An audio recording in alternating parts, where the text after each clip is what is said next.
yang banyak melakukan atau istilahnya mendukung penolakan adalah dari pihak pemerintah. Tapi tadi sebagian sudah dijawab oleh Ibu Umi. Karena kebetulan saya di Kota Malang yang sebenarnya sudah disampaikan Bu Umi bahwa Kota Malang itu sangat terlihat toleransinya begitu kuat. Cuman beberapa waktu kemarin sempat ada kejadian Satpol PP menertibkan. Ini mungkin bisa ada hubungannya dengan pelarangan untuk pembangunan rumah ibadah khususnya bagi minoritas. Nah itu Satpol PP melarang penjual makanan yang mengandung babi dengan berbagai peraturan yang bisa disampaikan ke penjual tersebut. Padahal beliau sudah berjual puluhan tahun. Nah, mungkin ini salah satu dari kebijakan pemerintah yang bisa jadi kaitannya dengan pelarangan pembangunan rumah ibadah buat minoritas itu juga salah satu bagian peran dari pemerintah juga gitu. Jadi mungkin kalau dibiarkan bisa juga menodai toleransi itu sendiri. Itu yang pertama. Kemudian yang berikutnya saya ingin tahu pendapat narasumber tentang istilah mabuk agama, kemudian istilah biasanya yang mabuk agama itu sudah punya kapling surga. Jadi ibaratnya tadi Bapak Pendeta juga menyampaikan salah satu alasan mungkin terjadi penolakan adalah di institusi begitu ya, di bagian paling bawah sekalipun RT RW itu untuk memberi izin tuh agak susah, begitu sulit karena ada ketakutan tersendiri. Jadi mungkin ini juga ada hubungannya dengan pertanyaan di chat yang saya baca bahwa bisa ada saran untuk kegiatan sarasen berikutnya mungkin mengundang yang berafiliasi dengan yang melakukan penolakan. Alasannya apa kira-kira? Tapi tadi Bapak Pendeta menyampaikan salah satunya takut begitu. Jadi para pemangku kebijakan itu kayak takut memberi izin. Nah, apakah ada hubungannya dengan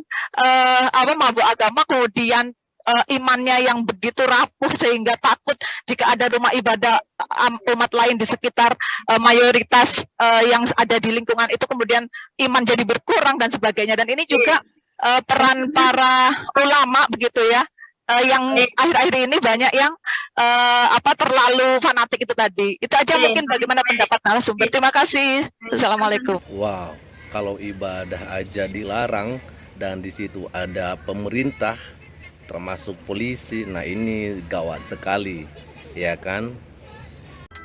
Kita ini dilindungi negara kita beribadah. 2 tahun kami beribadah di situ. Dilindungi negara kita beribadah. Jangan digoblok-goblokin kita. Saya tadi itu goblok. Hampir 2 tahun. Pasti diurus Pak, pasti diurus. Iya.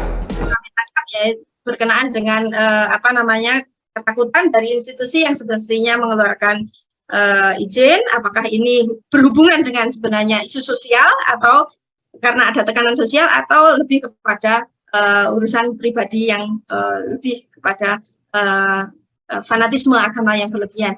Baik, satu lagi Bapak atau Ibu ini Tony Suhartati, monggo disilakan.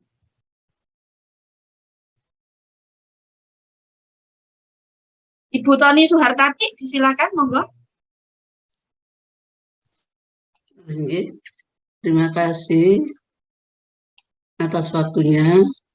Assalamualaikum warahmatullahi wabarakatuh. Bismillahirrahmanirrahim. Namo Buddhaya. Om Swastiastu. Salam sejahtera. Bagi Bapak Ibu peserta sarasehan yang hebat dan juga yang sangat kami banggakan, ini kami memberikan sudut pandang yang lain atau perspektif yang lain.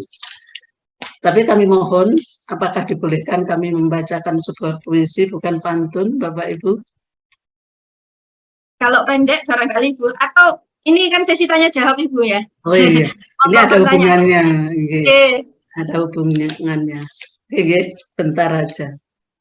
Update-lah Indonesiaku. 77 tahun sudah usiamu. Usia yang sangat dewasa dan tua. Namun, benarkah engkau sudah sedewasa dan setua itu? Bopeng-bopeng, carut-marut di wajahmu terlihat jelas. Disintegrasi mengintai dari segala penjuru. Isu agama merebak setiap menjelang pemilu. Ibu Pertiwi merintih, menjerit, dan menangis. Narkoba menggerogoti generasi mudamu. Korupsi, kolusi, nepotisme masih merajalela. Bisakah kita bangkit dan berdiri tegak kembali? Jawablah wahai generasiku. Melalui sarasehan kebangsaan 2023, semoga solusi, jawaban, dan jawaban tercipta. Itu sedikit puisi dari kami. Terima Saya kasih. lanjut saja. Pertanyaannya? Iya, ini bukan pertanyaan, tapi kami mohon konfirmasi. Bapak Ibu beserta sarasehan yang hebat, di negara kita sudah tahu ada 6 agama di Indonesia. Agama Tauhid atau agama yang samawi. Artinya agama yang mengesahkan Tuhan dengan ciri-ciri syarat-syarat sebagai berikut. Yang pertama itu adanya kitab. Mungkin bisa langsung ke poin pertanyaan, ya, Ibu. adanya pembawa. Terus yang ketiga percaya adanya Tuhan yang Maha Esa. Oke, Bapak Ibu, langsung saja kami mohon konfirmasi dari apa yang saya sampaikan, bahwa agama itu kan menjawab semua masalah yang terjadi pada zamannya. Nah, di dalam setiap agama dijelaskan dan difirmankan oleh Tuhan bahwa di situ ada kejadian-kejadian di masa-masa dahulu pada saat si pembawa agamanya masing-masing. Siap. Pertanyaannya, Ibu? Oke, pertanyaannya, pada saat masa sekarang, Bapak Ibu, kita ini memakai hukum dan aturan. Sebenarnya hukum dan aturan itu kalau menurut saya, sumber dari segala sumber itu adalah kitab-kitab yang sudah dibawa oleh para pembawanya masing-masing. Termasuk di dalam Al-Quran yang sudah dijelaskan secara lengkap. Lah, yang seandainya itu dipakai, otomatis pelarangan mendirikan masjid dan lain sebagainya yang kontradiktif dengan aturan yang ada di dalam kitab-kitab kita semuanya, insya Allah itu tidak akan terjadi. Intinya komitmen saya, apa yang saya katakan, musuh kita bersama, kita ini sesaudara dari Adam dan Hawa. Yang terutama musuh kita bersama adalah, terima kasih informasinya, Ibu. musuh kita bersama adalah iblis dan setan. Mohon konfirmasinya dari semua narasumber. Terima kasih. Wassalamualaikum warahmatullahi wabarakatuh. Waalaikumsalam warahmatullahi wabarakatuh.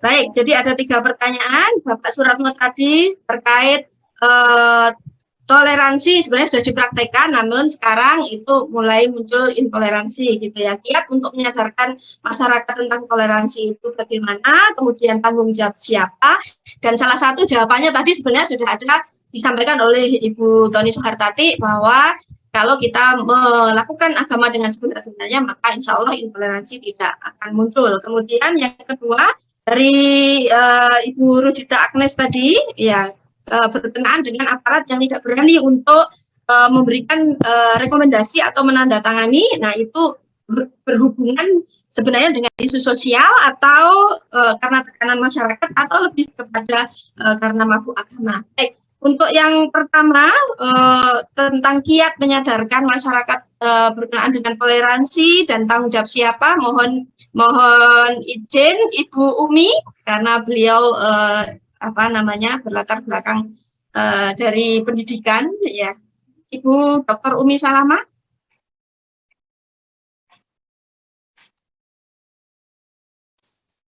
Ibu Dr. Umi Salama, mohon izin. Baik, Ibu. Tadi pertanyaannya apa ya? Baru saja loh. Ya, jadi kiat untuk menyadarkan masyarakat tentang toleransi dan menjadi tanggung jawab siapa? Saya pikir tanggung jawab kita semua. Baik, karena semua agama itu mengajarkan toleransi, maka sebetulnya itu merupakan tanggung jawab kita bersama, terutama para tokoh-tokoh agama yang bisa berkomunikasi untuk menyatukan umatnya masing-masing. Dan sebetulnya roh dari atau spirit dari dibuatnya SKB itu adalah itu, bagaimana masyarakat tokoh-tokoh agama dari berbagai agama itu untuk mencari persamaan dari perintah Tuhan untuk melakukan perbuatan untuk bertoleransi antar agama. Karena itu kalau misalnya itu dilakukan oleh semua tokoh agama, maka kehidupan beragama di Indonesia akan harmonis. Karena tidak ada agama satupun di dunia ini atau di Indonesia, terutama yang ada di Indonesia itu, yang mengajarkan perpecah belahan. Karena semua agama yang bersumber, apalagi bersumber dari tauhid itu dari Tuhan, adalah semuanya mengajarkan untuk berbuat baik, dan Allah tidak suka orang-orang atau makhluknya untuk berbuat melampaui batas, termasuk berbuat onar atau berbuat yang menyakiti orang lain gitu. Saya kira itu, Bu. Baik, kalau terkait dengan mabuk agama dan kaplingan surga tadi bagaimana Ibu? Hingga itu memunculkan bisa jadi karena tekanan sosial, bisa jadi karena mabuk agama, kemudian aparat misalnya mulai dari RT RW seperti disampaikan Pak Pendeta tadi menjadi takut untuk menandatangani. Itu bagaimana Ibu? Baik, orang-orang yang mabuk agama itu juga memiliki pimpinan yang diyakini atau dipercaya atau disegani oleh orang-orang yang mabuk agama atau orang-orang yang mempolitisasi agama, biasanya seperti itu, dan mereka diperalat supaya mereka terlalu fanatik terhadap agama tertentu dan menggunakan agama seakan-akan mereka dengan berbuat seperti itu masuk surga. Nah, ini perlu ada komunikasi yang bagus antara oknum yang mabuk agama dengan tokoh-tokoh agama yang memiliki kompetensi di masing-masing agama. Kalau mabuk agamanya di bidang Islam, ya tokoh agama, ulama yang betul-betul memiliki kompetensi Islam. Kalau mabuk agama di Kristen, yang di Kristen ya harus dicerahi atau diberikan pencerahan oleh tokoh-tokoh agama Kristen yang betul-betul kompeten, tidak agama yang dijadikan sebagai alat ya, tetapi agama yang bisa mendasari seluruh segi kehidupan ini, kita menjadi lebih meningkatkan harkat dan martabat kita sebagai manusia gitu. Baik, terima kasih Ibu. Jadi intinya adalah kita bersama.